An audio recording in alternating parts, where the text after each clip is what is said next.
Hello and thank you for tuning in to our US election Q&A. I'm Sarah Collinson, video journalist at The Economist, and I'm joined by Zanny Minton-Beddoes, our editor-in-chief, and John Prideaux, our US editor. Hi Zanny. Hi John. Hi Sarah. Hi John.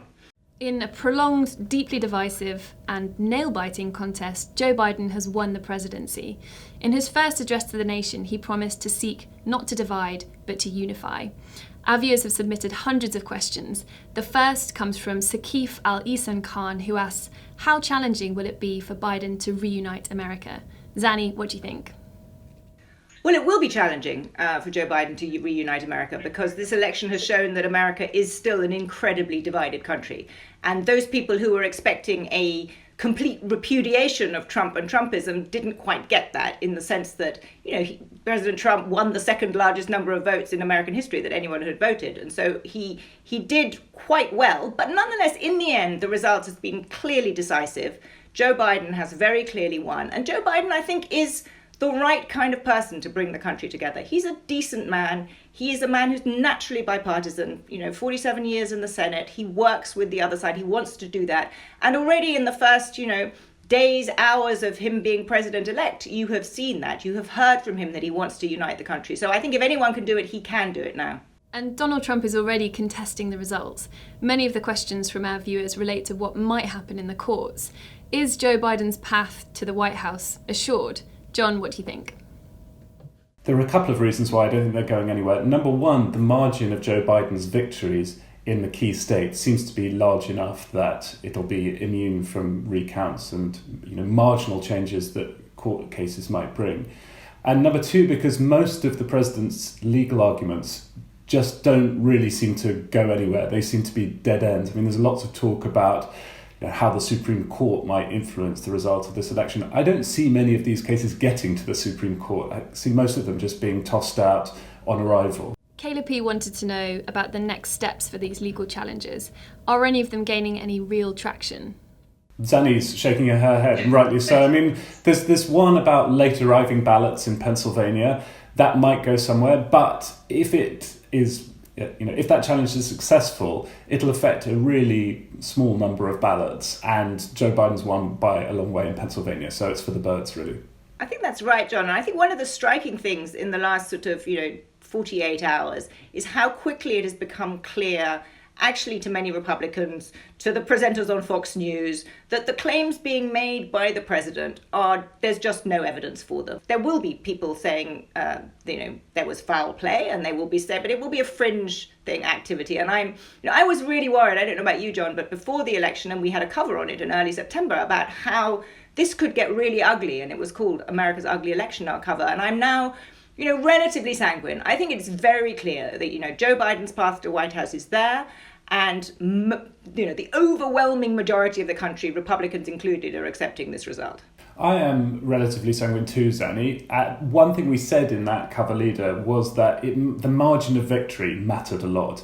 I think Biden's margin of victory, although it feels tight because it took such a long time for the results to come in, actually, it looks like he's likely to end up with about 306 electoral college votes and to win the popular vote by 4 million. That's quite a big margin. I think had it been much tighter, had he won, Pennsylvania, Arizona, Nevada by a couple of hundred votes, at that point, I think the president's claims of fraud would have been more damaging than they have been. And one thing that I think it's worth us remembering is that in some ways we should have expected this. We knew that huge numbers of Democrats were voting by mail, were voting remotely, and that those votes were likely to be counted later. And so I'm I don't know about you, but I was certainly overnight on Tuesday, on Wednesday morning, thinking, oh my goodness, what on earth is going on here? But actually, now with the distance of a few days and a bit of sleep, we knew that in the most contested states, the people voting on the day were more likely to be Republicans. And therefore, this kind of late improvement in Joe Biden's score was absolutely what we should have expected. That's completely right. Zanny, we talked about the blue shift months before this election night, and I'd written articles about that. I knew in my analytical brain that was going to happen, and yet when those results were coming in, it's very hard not to over extrapolate from 50-60% of the vote and think, our model was wrong, the polls are wrong, we got our analysis wrong, what did we miss? And in fact, we should have just remembered what we'd written a couple of months ago. Let's look at that in a bit more detail, because we've had a lot of questions coming in about flawed polls. Early on, when the results were coming in and we were looking at in-person voting and comparing that to polls, it seemed as if there had been a great polling misfire, even worse than 2016. Zanny, were the polls as far out as we first thought? Well, in some ways, yes. I mean, the polls, for example, gave a huge lead to Joe Biden in Wisconsin, and actually he sort of squeaked to victory there. And the polls did, they really didn't show any of what happened in Florida, where there was, this extraordinary increase in support for President Trump amongst Cuban Americans. More broadly, the share of the Hispanic vote that he got, and indeed, from some African American men, South Texas was a big surprise. So yes, the polls did get quite a lot wrong. But in the end, they weren't nearly as wrong as people thought on Wednesday morning, overnight on Tuesday. And I think the end result, and John, you know the details of our model, which of course is based on polls, but also on a sort of underlying political fundamentals. Our model didn't actually perform all that badly in the end. I agree with all of that. I mean, our model did perform well, but that's partly because it accounted for the possibility of a large polling error. And I think this was a large polling error, particularly again in the Midwest, where we saw the big polling error in 2016. And as Zanny said also, Joe Biden's lead in polls in Florida was quite small, but nevertheless most polls did show him up, and he lost the state quite handily. What bothers me about the polls at the moment and in 2016 is that all the polling error, Zanny and Sarah, goes in one direction, right? There were no polls that said Joe Biden is down in this state and then he went on to win it. So there is a huge problem with polling in America. And why do you think that might be the case? Frank R. wanted to know why Trump supporters are so hard to poll. There are various theories about why this might be. One is that there are shy Trump voters who kind of tell pollsters that they're going to vote for Joe Biden but actually vote for Donald Trump. From what I can work out, I don't think that's it. I think it's more a question of people who want to vote for Donald Trump just not responding to polls when pollsters call. The response rate is really low anyway. In 2016, only 1 in 200 phone calls made by a pollster ended up in an interview which could then go into the polling sample. Joe Biden got the most votes of any presidential candidate in American history, and Donald Trump the second most. Trump's strategy has always been to play to his base, but in this election he managed to broaden it. How did he do this? Democrats have long argued that high turnout would benefit Democrats. The more people who turned out, that would be very, very good for the Democrats. Actually, I think what we've learned is that high turnout benefits both sides. For me, one of the really interesting lessons of this campaign is that the Republican strategy of sort of white identity politics that's very closely associated with Trump, it may not necessarily be the right strategy forward. And by contrast, the Democrat view that they will inevitably do well because as the country is getting more racially diverse, so that necessarily favors the Democrats.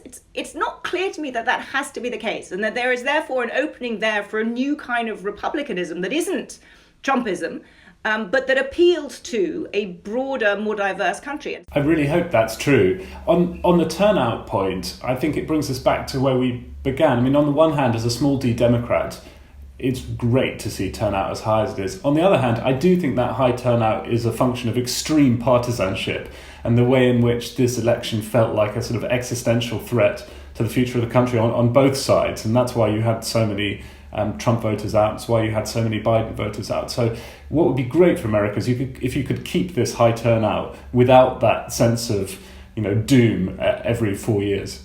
Yeah, that is absolutely true. So I've just told you what I feel. If I'm optimistic, if I'm feeling pessimistic, then I look at the fact that both sides were driven really more by fear and loathing of the other than anything else. That's what pushed people out to vote.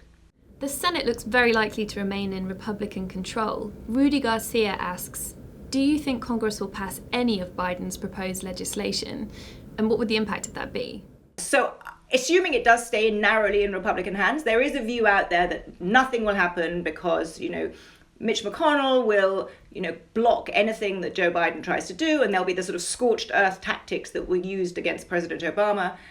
It's possible, but I also think there is some chance of some cooperation on some aspects, whether it's the stimulus, whether it's infrastructure spending, whether it's even some areas of climate change policy. There'll be much less than progressive Democrats would like. It'll be much less of an ambitious transformation.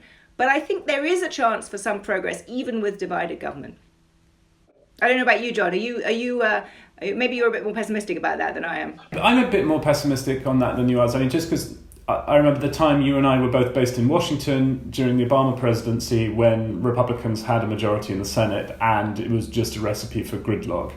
But maybe, a couple of days after the election, there's a feeling of kind of renewal and optimism. I think we've got to start there and hope that they can do it. But yeah, let's see. Let's see. And I think a lot of it depends on where the Republican Party is heading and what the Republican Party thinks is its route to victory in 2022, in the midterms, or 2024. If it thinks it's doubling down on a kind of, new version of Trumpism, or indeed Trumpism itself, then I suspect we're unlikely to see anything. But if there is a sense that it is trying to come up with some somewhat different appeal to a broader group of people, then I think having some sense of having worked in a limited way across the aisle wouldn't necessarily be a bad calculus for them to make. That's my hope, but I'm in determinedly optimistic mood right now. If there is this gridlock, sorry to pull away from your optimism, Zanny, one viewer asks whether Biden will have to govern by executive order to get through his policy goals. What do you think? Biden would very much like to do as much as possible legislatively. He's an institutionalist. He's been in the Senate. He'd really like to achieve things through the Senate, not least because they're more durable if they're through the Senate.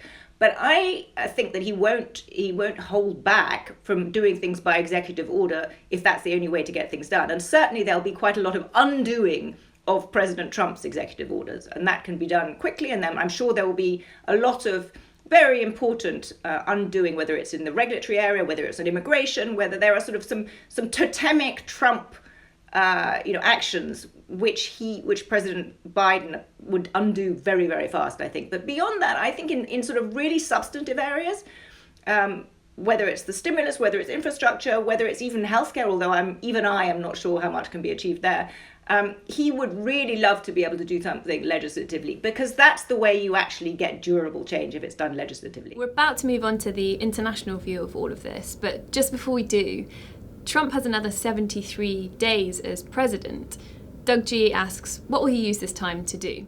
That is a very, very good question. And one could easily, get extremely alarmed because the president of the United States, has enormous power. I'm actually not too alarmed. I suspect it is going to be a sort of slightly lonely reality TV show of a president fuming, brooding, furious, appealing to his base, sort of angry about the results, saying that it was all unfair and fake. But I wonder whether at some point, President Trump is a very savvy person, and he will be thinking about what is his next act. And is his next act to run in 2024? And I wouldn't be at all surprised if he sort of announces that. Is his next act to become return to being a major media star? And as he sort of works out what it will be, don't ever underestimate his ability to kind of promote himself, market himself, and he'll switch to whatever he thinks is the most beneficial way to ensure that he stays the center of attention for a very long time. There are various things the president could do through executive order or executive action, particularly in the area of immigration, also perhaps in foreign policy. So we'll be watching closely over the next few months to see if any of that happens. But I think generally the view that he could do all sorts of awful things on the way out, technically true, is probably overstated. There's a limit to what the president can do just by fiat, thankfully. The outside world has, of course, been watching this with bated breath. Adam B asks, Trump did far better than expected. What signal does this send to other populist movements around the world?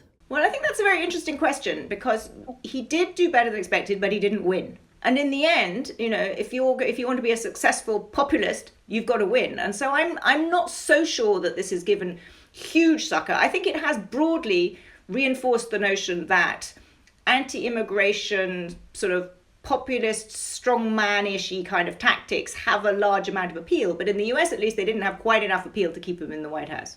I was based in Brazil for 3 years for The Economist, and so on election night, I was texting with a Brazilian friend who was watching the results coming in and assumed that my Brazilian friend assumed there was a kind of one-to-one correlation between how well Trump did and how well Bolsonaro would do in Brazil's next election, which just was a reminder for me of how many people around the world look at American politics and read into it something about politics in their own country. I'd agree with Zanny. I mean, Trump lost, and so that casts some doubt on the future of the kind of nationalist, illiberal populism that's been sweeping the world over the past few years.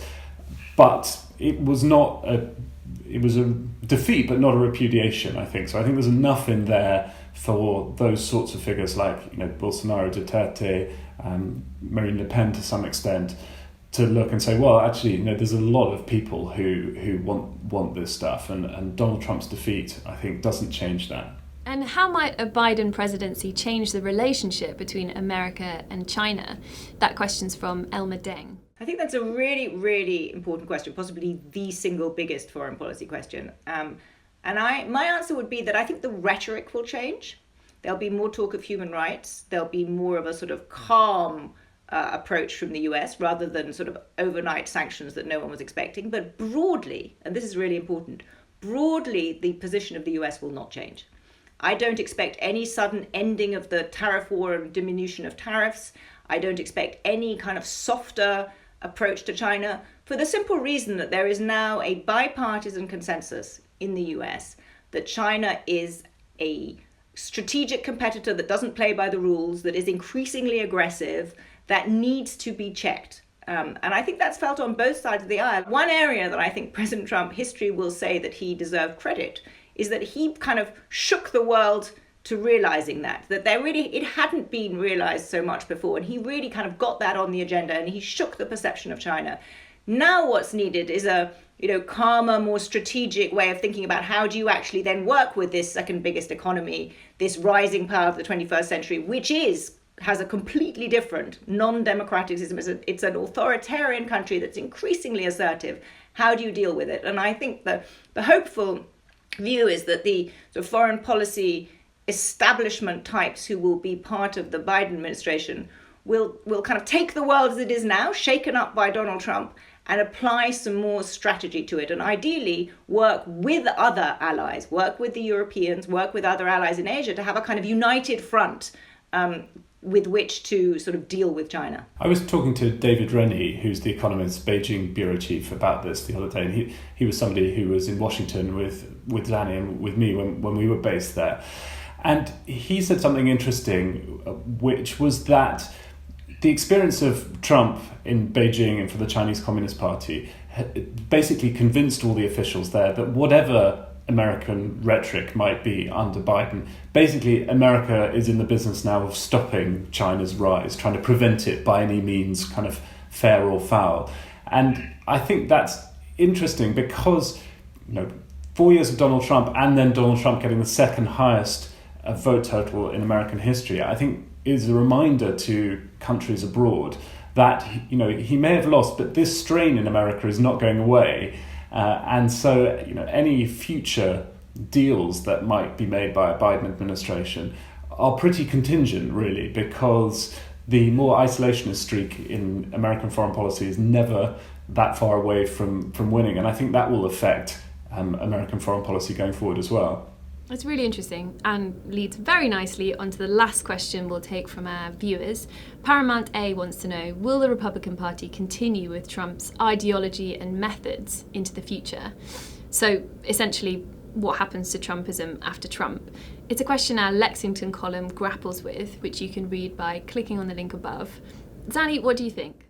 So I think that's one of the single biggest questions hanging over American politics. And I would answer it the following way. I think there are sort of two elements to Trumpism, if you will. There is the element that has to do with the personality of Donald Trump himself, the unpredictability, the divisive rhetoric, the kind of contempt for institutions, the sort of nasty approach, if you will, to the conduct of government.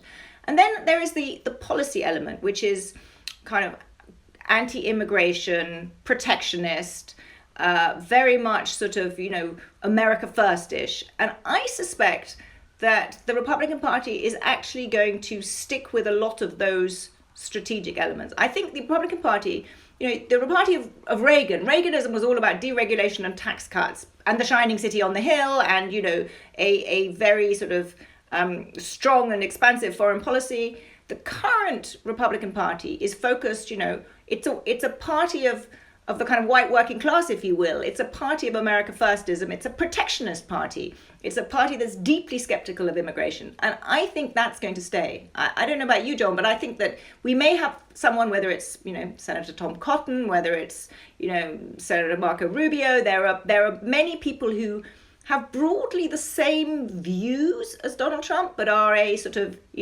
cleaned up version of it. You'll have the kind of bits of Trumpism without Trump. I agree 100% with that. It's going to be one of the big questions that we're covering over the next few months and few years, really. I mean, right up until, dare I mention it, the next presidential primary. My assumption, like you, Zanny, is that the Republican Party is the party of the white working class for the next few cycles, at least. And the Republican Party's struggled for a while to come up with a successor to the Reagan formula, the deregulation and tax cuts, which was a highly successful formula, but at a time when personal tax rates were really high in America and the economy was more heavily regulated. And sort of once you've done Reaganism once, so what's the encore? And Trumpism, as Zanny described it, is sort of the Republican Party's best attempt at a sequel, I think, to Reaganism. And I don't see them ditching it quickly. That said, just to echo what Zanny says, it's unclear how Trumpism without Trump works. I don't know what the Trump movement would look like without him at the head of it. We also don't quite know how he's going to behave over the next, 2, 3, 4 years. Will he keep teasing the Republican Party with the threat of running again in the primary in 2024? In which case, that will make it quite hard for the party to move on from him in any meaningful way. One thing I'm really fairly sure about is that Donald Trump is not going to kind of quietly go off to a golf course and sort of fade from the headlines. He has his entire career. He craves more than anything being the center of attention, and he's not going to suddenly stop wanting to do that. And therefore, what better way to ensure that you are continually the center of attention than to at least tease the idea that you will run again in 2024, or if not you, one of your children. And the sort of Trump brand needs that expectation, because otherwise, the whole kind of the Trump brand loses its luster for many, for many parts of America. It'll become irrelevant, and irrelevance is something I think that is worrying for Donald Trump more than almost anything else. He absolutely will do anything not to be irrelevant. And looking ahead, what's The Economist going to be focusing on in the coming days? Well, I hope John's going to get some time off. He's been working unbelievably hard. John and his colleagues have done a fantastic job laying out how we got here, and I can say this, John's too modest to do so. I think he and his colleagues have done a really fantastic job at doing that, and now the next step is to help our readers and viewers understand where America is going to go next. And I suspect that means more focus on, what will a Biden administration look like? What kind of country will it have? What should the world expect?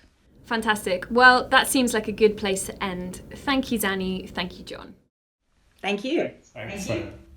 I'm Zanny Minton-Meadows, The Economist's editor-in-chief. All of our election coverage is up on economist.com.